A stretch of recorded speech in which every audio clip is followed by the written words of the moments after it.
مين ما يعرفش شركة نوكيا وصاحبة أقوى موبايل وما بيتكسرش، وشركة بلاك بيري اللي انتهت نهاية مأساوية بعد ما خسرت حصتها الكبيرة في السوق. يا عيني ده اتصدم. ومنهم شركات قفلت، والبعض الآخر اضطر يغير اتجاهه من صناعة الموبايلات إلى مجال السوفت وير. السبب الأساسي ورا ده كان استخدام الطرق الخاطئة في إدارة مشاريعهم، وخصوصا في تطوير المنتجات. على الناحية التانية شركات زي أبل وجوجل استخدمت طرق أجايل، وده اللي خلى الشركات دي لسه مكملة لحد النهاردة بقوة في السوق وأسهمها في السماء. كبير عين عليك باردة اليومين دول، وشك هيبج منه الدم بطيء. من وقتها بقت أي شركة مهما كان حجمها بتبدأ قبل أي حاجة بالسؤال: هنستخدم أنهي طريقة من طرق الأجايل يا شباب؟ وأنت كمبرمج شغال في أي شركة هتلاقي نفسك بتتبع واحدة من طرق الأجايل، رغم إن أغلبنا ما يعرفش عنها حاجة. وهل الشركات بتطبقها بشكل صح ولا لأ؟ علشان كده النهاردة هنتكلم عن إزاي تقدر تختار طريقة الأجايل المناسبة لشركتك، ولو أنت شغال في شركة إزاي تبقى فاهم بالظبط إيه اللي بيحصل حواليك. وهي دي حكاية النهاردة على كودكس لاين.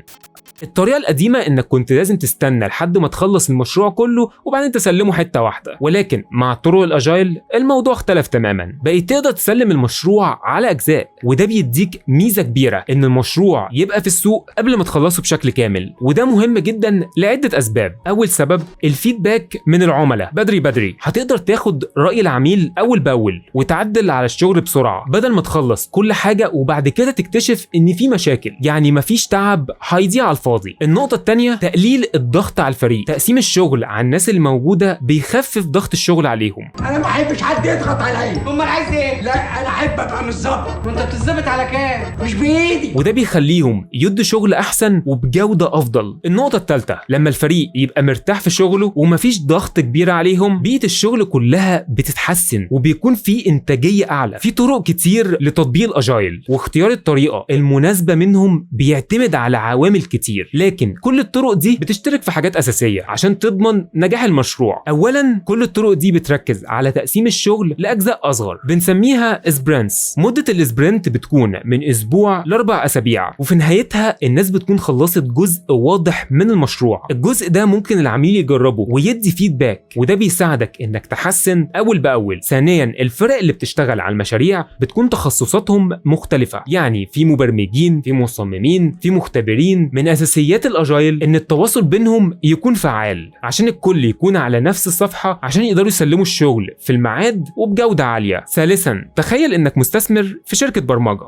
الله واحد ملوش تاني، في العد 3، على الاسم 4، في العين 5، استغفر الله العظيم 6، العاش على 7. والشركة شغالة على مشروع وانت لحد دلوقتي ما شفتش اي نتيجة. ده هيخليك اكيد تفقد الثقة في الشركة. هنا بقى بيجي دور الاجايل، لانه بيسمح لك تعرض اجزاء من المشروع كل كام اسبوع، وده بيزود الثقة وبيشجع المستثمرين. عشان كده تلاقي ان اغلب اصحاب الاعمال مستعجلين على الشغل. رابعا واللي اغلب المبرمجين ممكن ما يحبوش الفكرة دي لكنها مهمة، السبرنت بيكون ليه وقت محدد من اسبوع ل4 اسابيع زي ما قلنا، ولازم الشغل يخلص في الوقت ده. ده بيساعد ان الفريق كله يلتزم بالتوقيتات، وعلشان كده التخطيط لازم يكون واقعي من الاول. يعني ما تضربش مواعيد من دماغك، فكر وشوف الموضوع وشوف المهمات المطلوبة وبعد كده حدد الميعاد. انا ما بغيبش كده يا انت، انا بغيب عشان افنن، عشان ارسم، عشان اخطط. انا شغلتي شغلة مزاج يا استاذ. خامسا الستاند اب ميتنج، هو اجتماع بيحصل كل يوم مدته من 10 ل 15 دقيقة. كل واحد في الفريق بيقول ايه اللي خلصه امبارح وبيشتغل على ايه النهارده، ولو في اي مشاكل موقفاه. الاجتماعات دي مهمة جدا علشان لو في اي مشاكل نحلها بدري ونسلم في الميعاد. سادسا المشروع بيتقسم لاجزاء اصغر، ومجموعة الاجزاء دي بتتجمع في قائمة اسمها باكلوج. الاجزاء دي بتترتب حسب الاولويه، وده دور البرودكت اونر انه يحدد ايه الاهم علشان الفريق يشتغل عليه الاول، وبيكون الوسيط بين العميل والفريق. لحد هنا عرفنا النقاط اللي كل طرق الاجايل بتشترك فيها. في 5 طرق تقدر تستخدم اي واحده منهم لو ناوي تطبق الاجايل، بس 99.9% من الشركات بتستخدم حاجه من الطريقتين دول: سكرام، كانبان. ايوه انا عارف الطريقه دي كويس. اللي ما يخلصش في الميعاد بيتعمل له بان من الشركه، بيطرد. الجرح نجحتني.